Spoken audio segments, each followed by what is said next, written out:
વિરામ બાદ આપનું સ્વાગત છે. હવે આપણે સીધા જ લઈ જઈશું નવસારી, જ્યાં પ્રદેશ ભાજપ અધ્યક્ષ સી આર પાટીલ સંબોધન કરી રહ્યા છે.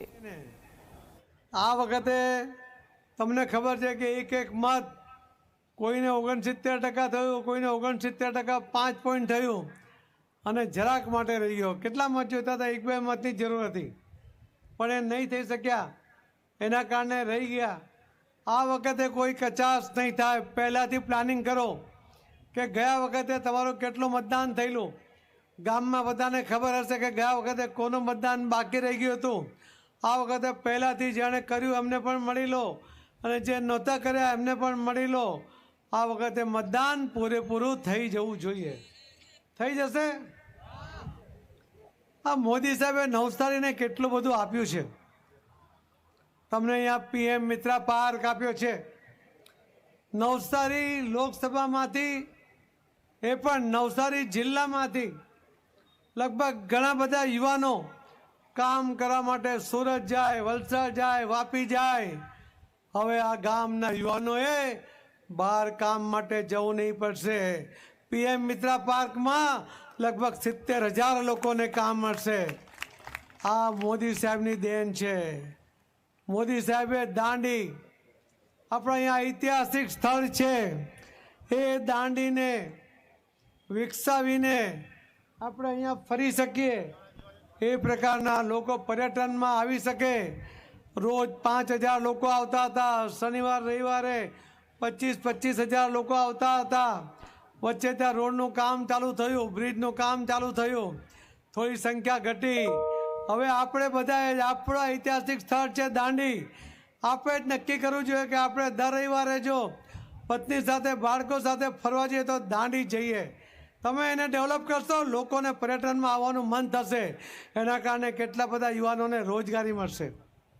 કરશો ને બધા?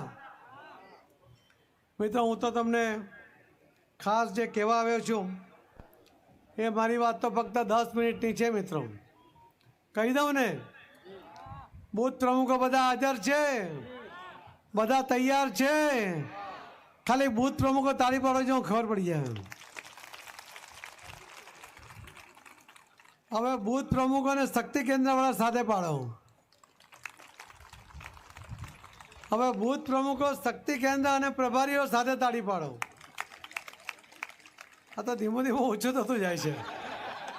એટલે હવે હવાઈ જાય છે. ચાલો એકવાર બધા એક સાથે તાળી પાડી દો. પાછળવાળા હજુ નથી પાડતા એવું લાગે છે. પાછળ અવાજ જાય છે કે? પાછળવાળા અવાજ જાય છે? હા કે ના બોલો. હા. હવે બધા જ બૂથ પ્રમુખોને મારી વિનંતી છે કે આજે તમારા જે બૂથના 13 સમિતિઓની, તમારી સાથે 13 લોકોની જે સમિતિ છે, તમે બૂથના બૂથ પ્રમુખો નેતા છો કે નહીં? અરે યાર, તમને નેતા બનાવે તો બી ધીમું ધીમું છો કે નહીં? બધા એક સાથે બોલો, છો? તો તમારા નીચે 13 લોકો કમિટીમાં છે. તમારા બૂથની અંદર જો પ્રદેશ અધ્યક્ષ રહેતો હશે ને, એ પણ તમારા નીચે આવે છે. જિલ્લાનો પ્રમુખ રહેતો હશે, એ પણ તમારી નીચે આવે છે. આ ધારાસભ્ય હોય કે મંત્રીઓ હોય, પ્રદેશના હોદ્દેદાર હોય કે ચૂંટાયેલો કોઈ પણ પ્રતિનિધિ હોય, જે બૂથમાં રહેતો હોય એ બૂથના પ્રમુખ તરીકે નેતા છે, એની નીચે આવે છે. આવે છે ને? હવે કોઈ નહીં માને તો મને ફોન કરજો. માનશે કે નહીં બધા? તો આ બૂથ પ્રમુખોને વિનંતી છે કે આજે તમારે આ 13 લોકોની મિટિંગ સાંજે ઘરે બોલાવવાની.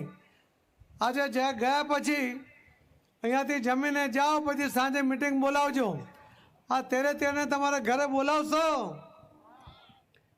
યાર, બૂથ પ્રમુખો જવાબ તો આપો. ના બોલાવો તો ના પાડો. બોલાવશો ને? હવે તમે યાર ઘરે પૂછતા નથી ને હા પાડી દો છો. ઘરમાં તમારું ઉપજે છે.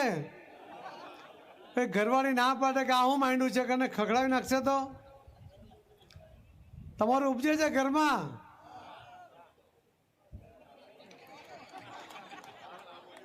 આ કોઈનું નથી ઉપજતું. આ આરસી બહાર ફાંકા મારે ને ઘરમાં મિનરી જવા થઈ જાય. કોઈનું નહીં. તમારું કેમ ઉપજે છે ખબર નથી પડતી, પણ થોડું ઘણું જૂઠું બોલતું આરસીબી આવી જાય ને.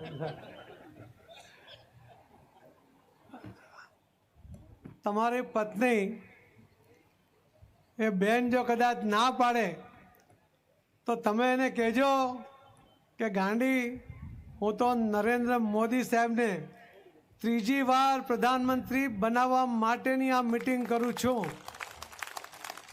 તમારી પત્ની આ 13 જણને નાસ્તો બી કરાવશે અને ચા બી પીવડાવશે. આ વાત તો માનશે જ, બાકીનું માને કે ના માને, પણ મોદી સાહેબનું નામ લેશો ને એટલે માની જશે કે નહીં. હવે બધા જ બૂથ પ્રમુખોને બૂથની યાદી આપવામાં આવી છે, મળી ગઈ છે. એ બૂથમાં તમને કલરથી કોણ લાભાર્થી છે, કોણ પેજ કમિટીના સભ્યો છે, બધું જ અલગ અલગ કલરથી કહેવામાં આવ્યું છે કે તમારે આ 2 પેજ, એક બૂથની અંદર 30 પેજ હશે, 32 પેજ હશે. આ 14 જણને તમારે 2 પેજ આપી દેવાના છે. 2 પેજનો અર્થ થશે 1 પેજ પર 30 નામ, 2 પેજ પર 60 નામ. આ 60 નામ એટલે 1 પેજ પર 30 નામમાં એક ઘરમાં 3 મત ગણીએ તો 10 ઘર, બીજા પેજ પર 10 ઘર એટલે 20 ઘર. દરેક પેજ પર તમારા 150 જે બૂથમાં પેજ કમિટીના સભ્યો છે તો 5 એવરેજ તમારા 1 પેજ પર 5 સભ્યો હશે, 2 પેજ પર તમારા 10 સભ્યો હશે, કુલ ઘર 20 હશે. તમે માની લો કે મને આ 2 પેજ આપો છો તો મારે શું કરવાનું છે? મારે આ 20 ઘરનો સંપર્ક કરવાનો છે. પણ હું જ્યારે એનો સંપર્ક કરું છું ત્યારે મારી પાસે કલર કોડમાં અહીંયા લખેલું છે કે આ પેજ કમિટીના સભ્ય છે. તો પેજ કમિટીના સભ્યોને એમને પૂછાય કે તમને ઝંડી મળી ગઈ હતી, તમારા ઘરે લગાવી છે? એ તમને હા કહેશે કે મેં તે જ દિવસે લગાવી છે. તમે ગયા વખતે પૂરું મતદાન કરેલું? તે કહેશે હા કરેલું. એને કહેવાય કે હવે પછી તમારા પેજ પર 30 મતદાન છે, એટલે કે 10 ઘર છે, એમાંથી 5 પેજ કમિટીના છે તો એમના અને બીજા 5 લોકોના બધાનો મતદાન કરવામાં તમારે જવાબદારી લેવાની છે.